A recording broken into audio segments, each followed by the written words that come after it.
नमस्कार.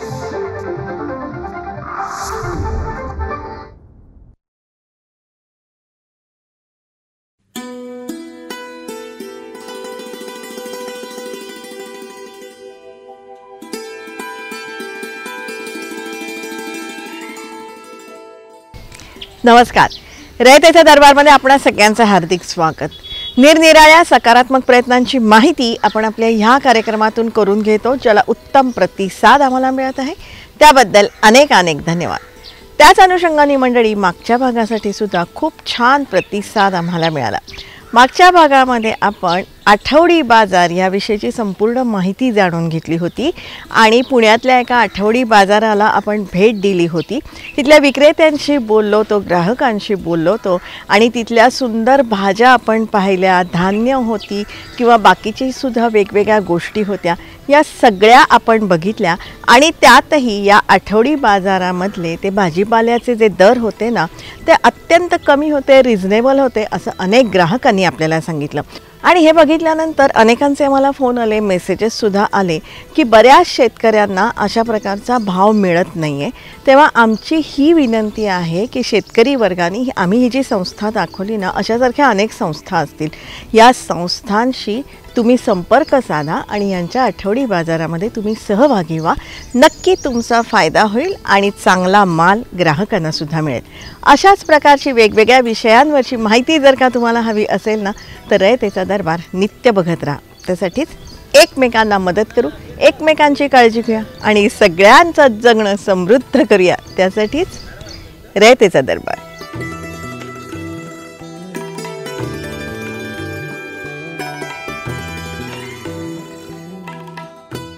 रयतेचा दरबारमधला आपला आजचा विषय खूप छान आहे, तुम्हाला सगळ्यांना अतिशय आवडेल. मंडळी, नागरिक म्हणून आपल्याला सोयी सुविधा ज्या पुरवल्या जातात ना, त्या प्रयत्नांविषयीचा आपला आजचा हा भाग आहे. आणि या प्रयत्नांमध्ये आधुनिक तंत्रज्ञानाची म्हणजे अगदी AI किंवा आर्टिफिशियल इंटेलिजन्सची सुद्धा मदत घेण्यात येत आहे. त्याच अनुषंगाने बेकायदेशीर गौण खनिज वाहतूक रोखण्यासाठी एक प्रणाली तयार करण्यात आलेली आहे. पुण्याचे अतिरिक्त जिल्हाधिकारी सुहास मापारी सरांनी AI तंत्रज्ञानाच्या सहाय्यानं एक प्रणाली तयार करण्यात आलेली आहे आणि त्यासाठी त्यांना राज्य सरकारचा प्रथम क्रमांकाचा पुरस्कार जाहीर झाला आहे. 2023-24चा राजीव गांधी प्रशासकीय गतिमान अभियान अंतर्गत मला अपर जिल्हाधिकारी अहिल्यानगर येथे कार्यरत असताना पुणे अहमदनगर या रस्त्यावर सुपा येथे जो काही टोल नाका आहे, तेथे आम्ही ही आर्टिफिशियल इंटेलिजन्स आणि मशीन लर्निंगची जी काही तंत्रज्ञान आहे त्याचा वापर केलेला आहे. मंडळी, गौण खनिज, त्याची वाहतूक याविषयी आपण नित्य ऐकत असतो.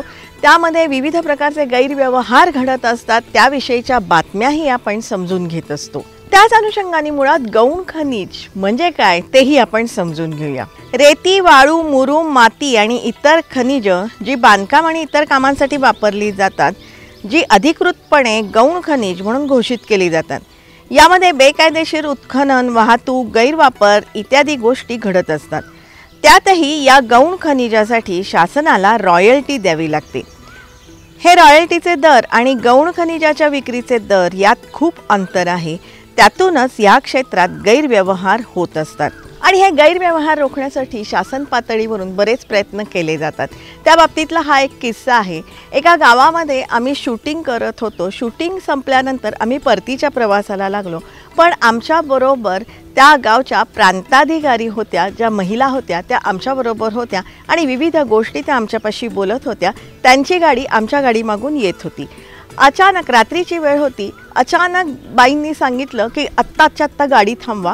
बाई खाली उतरून गेल्या आणि आम्हाला सांगितलं की तुम्ही माझ्या ऑफिसला या. आम्हाला कळे ना की एकदम काय झालं. आम्ही ड्रायव्हरला विचारलं तर ड्रायव्हरनी सांगितलं की मॅडमना आत्ता समोरून एक वाळूचा ट्रक येताना दिसल्या, म्हणून त्यांनी गाडी थांबवलेली आहे. आम्ही बऱ्याच वेळानंतर त्यांच्या ऑफिसला गेलो, तेव्हा मॅडम ऑफिसला पोचलेल्या होत्या आणि तो वाळू तस्करी करणारा जो ट्रक होता ना, तो ट्रक त्यांनी पकडलेला होता. हे सगळं बघितल्यानंतर आम्ही खूप आश्चर्यचकित झालो आणि अशा प्रकारचे अनुभव आम्हाला सातत्याने येत असतात आणि खरंच म्हणजे त्या महिला अधिकाऱ्याविषयी आम्हाला खरंच खूप अभिमान वाटला. मंडळी, ह्या प्रकारच्या प्रसंगामध्ये अनेकदा जीवाला धोकासुद्धा असतो आणि म्हणूनच ही जी प्रणाली तयार करण्यात आलेली आहे ना, ही मानवविरहित प्रणाली आहे. ती नेमकी काय ती आपण समजून घेऊया. असा काही सोशल इलेमेंट यामध्ये आहे की तो त्यांची दादागिरी करून काही प्रसंगी तर महसूल अधिकारी कर्मचाऱ्यांवर वाहनंसुद्धा घालण्याचा प्रयत्न केलेला आहे. कारण ही काही जी काही अवैध वाहतूक होते ती बहुतांश वेळा रात्रीच्या वेळी किंवा अंधारात होत असते आणि अशा वेळी पोलिसांना सोबत घेऊन प्रोटेक्शन घेऊन त्यांना पकडणं हे सगळंच खरं जिकिरीचं असतं. प्रत्येक जिल्ह्यामध्ये संबंधित अधिकारी त्याच्या कार्यक्षेत्रात अवैध उत्खनन होऊ नये याचे प्रयत्न करत असतो. परंतु यामध्ये मनुष्यबळाचाच वापर केला जातो आणि याला कुठेतरी आपण वेगळ्या मार्गाने विचार करून करू शकतो का, हा एक प्रयत्न होता. मंडळी, अहिल्यानगरमधल्या सुपा इथल्या टोल नाक्यावरती ह्या प्रणालीची अंमलबजावणी सुरू करण्यात आली आहे.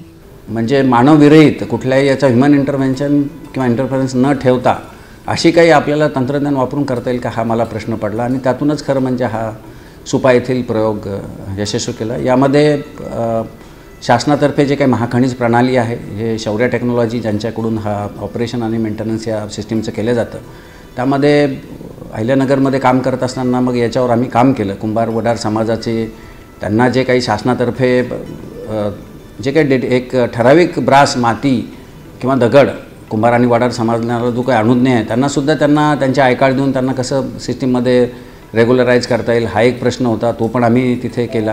ही प्रक्रिया नेमकी काय आहे तीही समजून घेऊया. ज्या ठिकाणाहून ते गौण खनिज उचललेलं आहे तिथे एक इलेक्ट्रॉनिक ट्रान्झिट पास पण क्रिएट केलेली आहे. मी या ट्रान्झिट पास आणि त्याला GPS असलेलं याचा उपयोग करून आपण जर त्या नंबर प्लेटचं रेकग्निशन करू शकलो तर बॅकएंडला जे सॉफ्टवेअरमध्ये त्याला ते फीड करतो आणि त्या फीड केलेल्यामध्ये आपण त्याचं आयडेंटिफाय करतो की हा जो वाहन आहे तो आपल्याकडे नोंदणीकृत आहे की नाही. याच्यासाठी आम्हाला काही अडचणी पण आल्या, कारण हा नंबर आमच्याकडे रजिस्टर आहे की नाही हे बघण्यासाठी वाहन जे आहे केंद्र सरकारची जी काही वाहन प्रणाली आहे, मिनिस्ट्री ऑफ रोड ट्रान्सपोर्ट, त्यांच्याशी सुद्धा आम्हाला API घेऊन त्यांच्याशी इंटिग्रेट केलं. आणि तेव्हा जेव्हा इंटिग्रेट केलं तेव्हा असंही लक्षात आलं की त्याच्याबरोबर आपल्याला मालकाचे आणि ते सर्व डिटेल्स 68 प्रकारचे पॅरामीटर्स पण आपल्याला प्राप्त झाले की वाहनाचा प्रकार काय आणि मालक कोण आहेत वगैरे वगैरे, इथपर्यंत त्याची डिटेल्स माहिती मिळाली. म्हणजे एकदा तुम्ही नंबर प्लेटचं रेकग्निशन केलं, कुठला नंबर आहे, बॅकएंडला आपण गेलो, त्याची सिस्टीम आमच्याकडे रजिस्टर आहे की नाही बघितली, त्याला GPS आहे की नाही बघितलं, त्यानंतर लगेचच आम्हाला सिस्टीम असंही सांगते की त्याला इलेक्ट्रॉनिकली ट्रान्झिट पास त्याचा जनरेट झाला आहे की नाही. इथपर्यंत माहिती मिळाल्यानंतर त्या वाहनाला मग काही आपण बाकीचं करण्याची गरजच नाही, कारण तो वाहन अधिकृत आहे.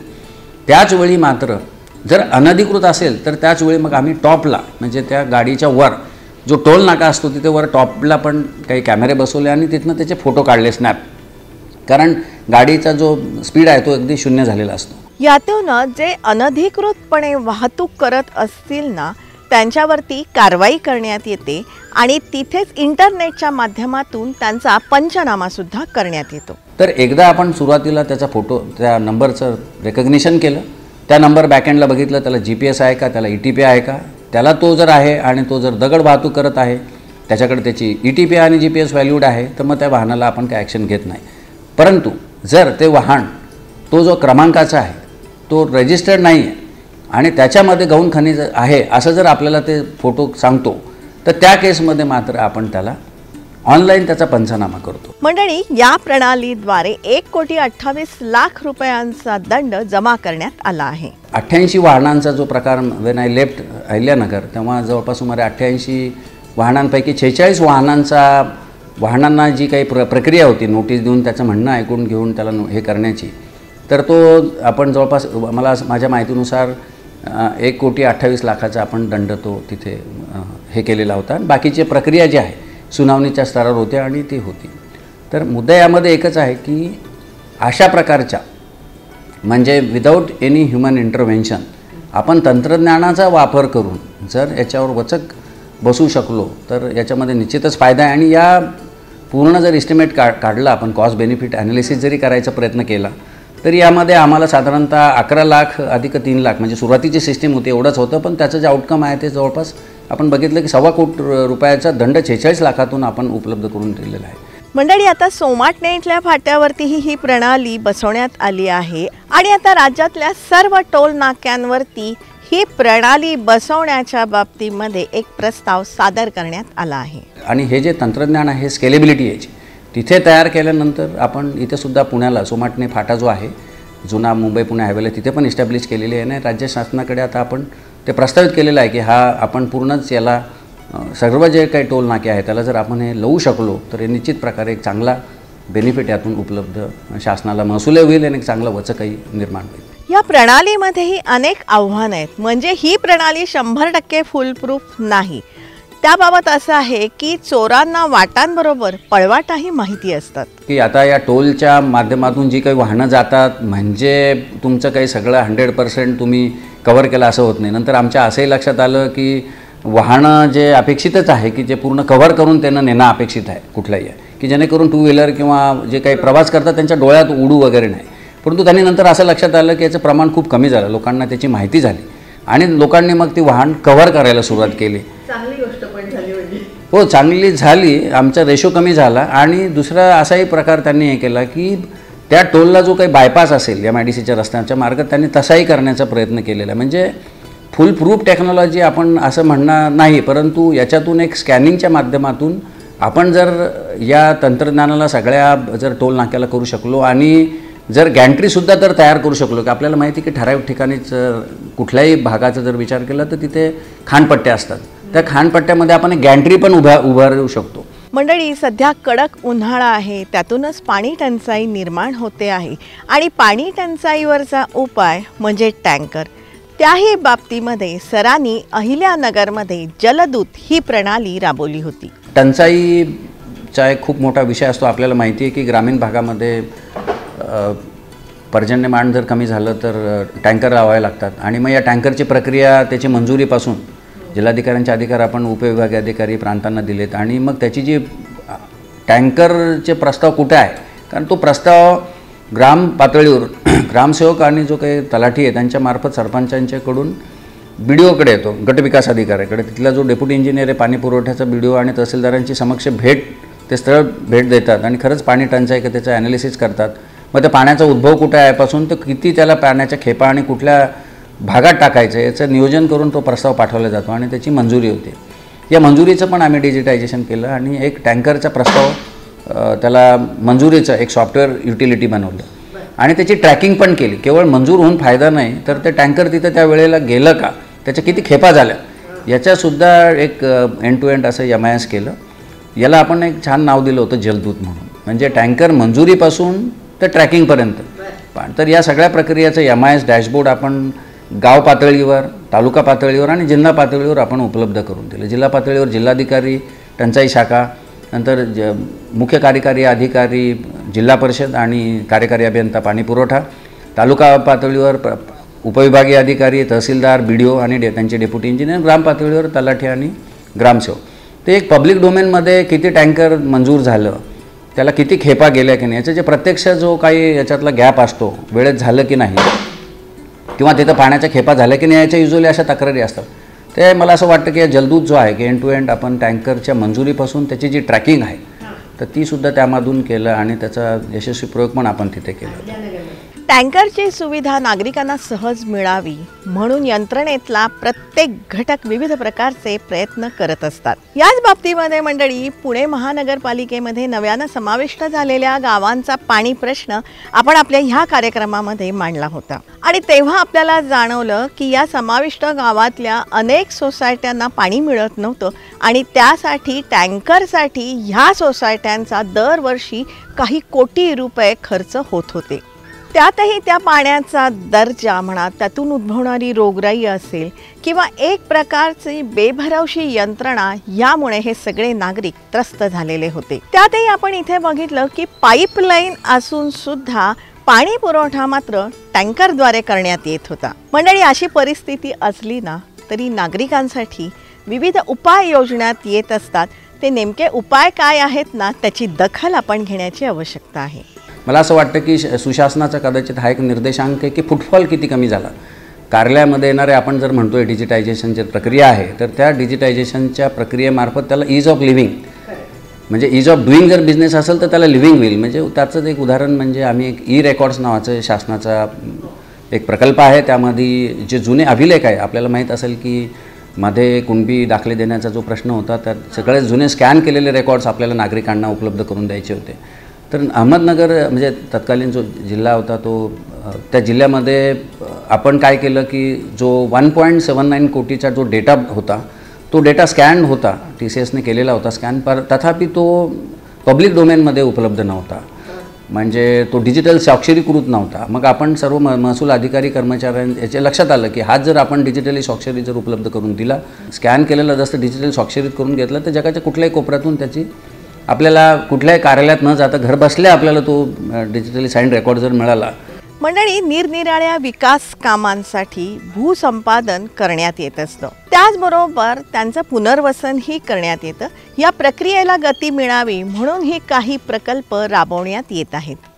एक दुसरं असंही माझ्या लक्षात आलं की भूसंपादन आणि पुनर्वसनाचे जे काही दस्तावेज आहे त्याची पब्लिक डोमेनमध्ये उपलब्धता खूप कमी आहे. आता जर अहिल्यानगरचं आपण जर उदाहरण घेतलं तर जवळपास 1609 गावांची तिथे संख्या, आणि त्यामध्ये प्रत्येक वेळेला कुणालाही जर अकृषिक करायचं असेल शेतजमीन किंवा काही प्रकल्प टाकायचा असेल, येण्याचा असेल, तर त्यांना एक भूसंपादनाची आणि पुनर्वसनाची NOC दाखला घ्यायला लागायचा. आणि हे भूसंपादन अधिकारी म्हणजे सर्व संबंधित प्रांत तिथले 7 आणि जवळपास 7 भूसंपादन अधिकारी म्हणजे 14 विभाग प्रमुखांकडे ती फाईल जायची.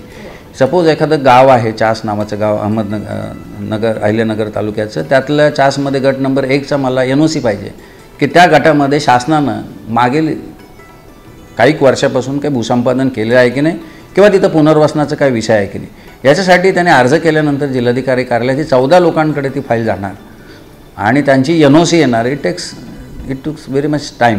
बघितलात मंडळी, 14 विभाग प्रमुखांकडे ही फाईल जाते आणि त्यानंतर पुढची प्रक्रिया करण्यात येते. मग आम्ही एक छोटंसं जे गावांची संख्या किती आणि भूसंपादन अधिकाऱ्यांची नावं आणि त्यात त्यांनी भूसंपादन केलं आहे की नाही याचं एक साधा एक्सेलमध्ये टेबल बनवलं आणि त्या तिथे असं लक्षात आलं की या गावांमधूनच अशी आम्हाला जवळपास 194 गाव, if I am not wrong, मला असं वाटतं 194 गावं अशी आढळली आम्हाला की तिथे आम्ही भूसंपादनाचा स्पर्श पण नाही आहे. जर त्या गावात NOCचं आम्हाला जर कोणी विचारलं तर आम्ही म्हणजे ब्लँकेटली सांगू शकतो की या गावात भूसंपादनच झालेलं नाही आहे. त्याला एक कट ऑफ डेट ठेवतो की दर 3 महिन्याला तो डेटा अपडेट करायचा आणि त्या दरम्यान काही होत नाही, कारण कुठलीही भूसंपादनाची प्रक्रिया ही कमीत कमी वर्षभर त्याला लागतंच. तर अशा स्केलच्या याच्यावर तो जो डेटा आहे तो एक्सेल शीट हे केले.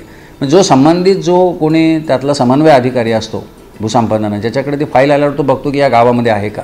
तर बेसिकली आमच्याकडे येणारे ते 200 गावं इमिजिएटली कमी झाली आणि मग आम्हाला असंही लक्षात आलं की त्या गावामध्ये या 14 अधिकाऱ्यांपैकी कोणत्या अधिकाऱ्यांनी या गावाला स्पर्श केलेला आहे भूसंपादनाचा, तो टच पॉईंट टिक केलेला होता. म्हणजे आम्ही 14 लोकांकडे पाठवण्याच्या ऐवजी ज्या संबंधित भूसंपादन अधिकाऱ्यांनी त्याचं केलं तितक्याच लोकांना त्याचे NOC घ्यायची आणि त्याला ती NOC द्यायची. त्यामुळे NOCचा काळ बऱ्यापैकी आमचा कमी झाला. त्यातूनच NOCचा कालावधी कमी करण्यात आलेला आहे. तो नेमका कसा हे आपण समजून घेऊया. लेट्स से की या 4 गावामध्येच 1 हेक्टर जमीन आहे माझं गट नंबर 1 मध्ये आणि पाण्याच्या टाकीसाठी 5 गुंठे जागा जर गेली असेल तर 5 गुंठे जागा ही संबंधित जी काही कार्यकारी यंत्रणा आहे त्यांच्या नावावर होणं अपेक्षित आहे, जेणेकरून तो संबंधित जो मालक आहे तो परत ती जमीन विकणार नाही. जर हा कमी जास्त पत्रक जे काही भूसंपादन केलेलं तुम्ही त्याचं नावच एजन्सीचं लागलं नाही तर काही प्रकारच्या तक्रारी येतात की मूळ मालक किंवा त्याचे वारस त्याला जमीन विकतात, कारण ती उतार्यावरती असते. त्यामुळे याच माध्यमातून संबंधित गावाच्या तलाठ्यालाही कळालं की आपल्या गावामध्ये कोण भूसंपादन अधिकाऱ्यांनी कुठलं केलेलं आहे गट आणि त्याची कमी जास्त पत्रक झालेली आहे की नाही याचा पण आढावा घेतला, त्याचा ड्राईव्ह घेतला आणि त्याचेसुद्धा जे सातबारे आहे त्याचं जे हे आहे त्याचे पण आपण कमी जास्त करण्याचे प्रयोग परिपूर्णतेकडे ते आलं होतं.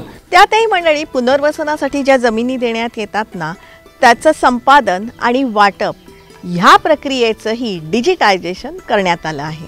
परंतु असं लक्षात आलं की ही जमीन आपण अक्वायर केलेली आहे भूसंपादन, परंतु तिथे स्पेशल फॉर्ममध्ये म्हणजे जिओग्राफिकल इन्फॉर्मेशनमध्ये मॅपवर आपल्याला दिसलेली नाही. तर आम्ही तिथे एक MRSAC जे आहे राज्य शासनाचं Maharashtra remote sensing satellite application आहे, नागपूर हेडक्वार्टर आणि पुणे आणि मुंबईला त्याचे ब्रँचेस आहे. तर MRSAC नागपूरच्या मदतीने आम्ही हा जो डेटा आहे कॅडेस्ट्रल मॅप म्हणजे गावाचा जो जमिनीच्या गटांचा नकाशा आहे त्या जमिनीचा नकाशा आम्हाला स्पेशल फॉर्ममध्ये म्हणजे जिओग्राफिकली मिळाला तो, आणि त्या गटावर कुठल्या याचं किती आपण संपादन केलेलं आहे आणि त्या गटातलं किती क्षेत्र वाटप केलेलं आहे याची कलर कोडिंग करून तो एक आम्ही प्रयोग तिथे चालू केला होता. त्याचबरोबर जे काही संपादन झालेलं आणि वाटप केलेलं ऑर्डर याचं पण डिजिटायझेशनची प्रक्रिया चालू केलेली होती स्कॅनिंगची, जेणेकरून म्हणजे कुठल्या जमीन आम्ही वाटप केलेली आहे, कुठली शिल्लक आहे. आणि आजकाल सॅटेलाईटची इमेज जर आपण बघतो, गुगलवर सुद्धा आपण गुगल मॅप लावतो तेव्हा आपल्याला सॅटेलाईट इमेज पण कळते. तर त्यामध्ये शासनाची जमीन जे मालक आहे ती जमीन आपण वाटप केली आहे का, किंवा जी वाटप केलेली नाही तो मूळ मालकच कसतो आहे का. तर अशा प्रकारचा सर्व डेटाबेस आपल्याला उपलब्ध होत आहे. म्हणजे एक प्रकारे पुनर्वसनाचा डेटासुद्धा आपण स्कॅनिंग आणि डिजिटायझेशन करून, आणि याचंच पुढं आम्हाला असं अपेक्षित आहे की हा डेटा जर एखाद्या बाधिताला जमीन दाखवायची असेल तर ती सॅटेलाईट इमेजवर जे काही आपल्याला 4-6 महिन्यापूर्वीची तिथली परिस्थिती आहे त्याला ॲक्सेस आहे की नाही, कुठली जमीन आपण त्याला दिली, आणि ई मोजणी 2.0च्या माध्यमातून पण मोजणी करून त्याला देऊ शकू. म्हणजे फिजिकली फील्डला अधिकाऱ्यांनाही जायचं सोपं नसतं. सेकंडली ज्या बाधिताला ॲक्च्युली तिथं फिरून पाहणंही शक्य नसतं. या तंत्रज्ञानामुळं, GISच्या तंत्रज्ञानामुळं ते शक्य होईल. अर्थात हे सारे प्रयत्न जनसामान्यांपर्यंत पोचण्यासाठी अनेक उपाय योजण्यात आले होते. त्यामध्ये सेतू चालकांना प्रशिक्षण देणं हाही उपाय होता. कारण स्मार्टफोन येऊन तो वापर करायला अजून काही कालावधी लागणार आहे. तर या सेतू चालकांचा सक्षमीकरणासाठी आम्ही एक विशेष मोहीम राबवली, आणि ह्या सगळ्या ज्या प्रोसेस आहे फक्त महसूल आणि मोजणी खातं किंवा नोंदणी विभागाचंच नसून बाकी पण विभागाच्या ज्या काही डिजिटल प्रोसेसेस आहे. उदाहरणार्थ एक नवीन प्लॅटफॉर्म आला तो ONDC, online network digital commerce नावाचा प्रकार, जे काही ॲमेझॉन वगैरेच्या पद्धतीनं केंद्र सरकारचे, त्याचंही आपण प्रशिक्षण त्यांना दिलं. तर अशा या माध्यमातून म्हणजे जे काही डिजिटल प्रोसेस आहे ते केवळ बनवून चालत नाही, तर ती उपलब्धतासुद्धा त्यांना प्रशिक्षण देऊन देता येईल. आणि एक विन विन सिच्युएशन आहे. नागरिकांना तालुक्याला जायची गरज नाही किंवा मंडळाला, त्याच्या गावातच ती सुविधा मिळते. 2 पैसे त्याला, जो गावातच सेतू चालक आहे त्यालाही पैसे मिळतात. तर मला असं वाटतं की एक चांगल्या प्रकारचा एक प्रयोग आपण तिथे करण्याचा तिथे प्रयत्न केलेला आहे. म्हणजेच मंडळी, कुठलीही यंत्रणा ॲटीच करण्यासाठी त्या यंत्रणेतल्या प्रत्येक घटकाचा त्यामध्ये मोलाचा सहभाग असतो.